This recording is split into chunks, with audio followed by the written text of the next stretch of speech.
শেরপুর নালিতাবাড়িতে সীমান্তে হাতি মানুষের দ্বন্দ্ব চরমে। পাকা ধানে হামলায় দিশেহারা কৃষক। হাতির হামলায় আহত হয়েছেন 2 কৃষক।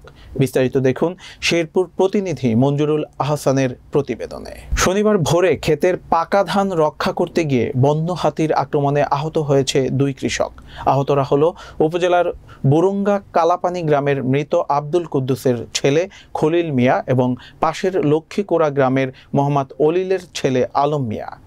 স্থানীয়রা জানায় ৩৫ থেকে ৪০টি বন্য হাতি বাচ্চা সহ দল বেঁধে প্রায় ২০ দিন ধরে বাতকুচি, টিলাপাড়া পাহাড়ি অঞ্চল সহ আশপাশের গ্রামগুলোতে তাণ্ডব চালিয়ে আসছে। গত সপ্তাহে সুর দিয়ে পেঁচিয়ে সমস্ত শরীর থেতলে নিহত করে আলহাজ ওমর আলী নামে এক কৃষককে ৬ থেকে ৭টি বসতঘর ভেঙে পাকা ধান খেয়ে ধ্বংস করে। বৃহস্পতিবার সন্ধ্যায় ৩৫ থেকে ৪০টি হাতি বাচ্চা সহ প্রবেশ করে বুরুঙ্গা কালাপানি গ্রামে, হামলা করে ফসলের মাঠে। স্থানীয়রা হাতির দলকে তাড়াতে চেষ্টা করে। রাতভর হাতি মানুষের দ্বন্দ্ব চলতে থাকে। শনিবার ভোর হয়ে গেলেও হাতির দল ফসলের মাঠ থেকে ওঠে না।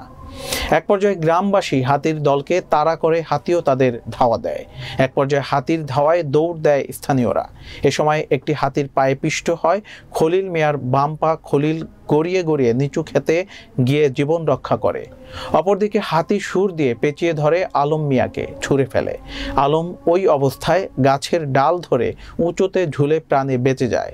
পরে হাতি পাহাড়ে উঠে গেলে স্থানীয়রা খলিল ও আলমকে উদ্ধার করে বাড়িতে নিয়ে আসে। খলিল মিয়া ঝিনাইগাতি স্বাস্থ্য কমপ্লেক্সে চিকিৎসা নিয়ে ভাঙা পা প্লাস্টার করে পড়ে আছে বিছানায়। আর আলম তার পায়ে প্রচণ্ড আঘাত পেয়েছে।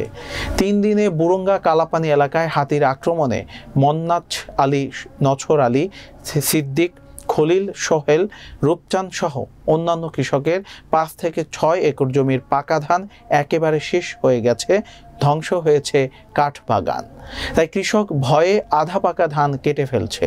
এদিকে এরশাদ আলী, উকিল উদ্দিন, আক্তারুজ্জামান, মোবারক, জয়নাল সহ গ্রামবাসী কষ্টের কথা উল্লেখ করে বলেন, হাতি তাড়াতে সরঞ্জাম হিসেবে প্রয়োজনীয় ডিজেল ও লাইট তারা পায় না।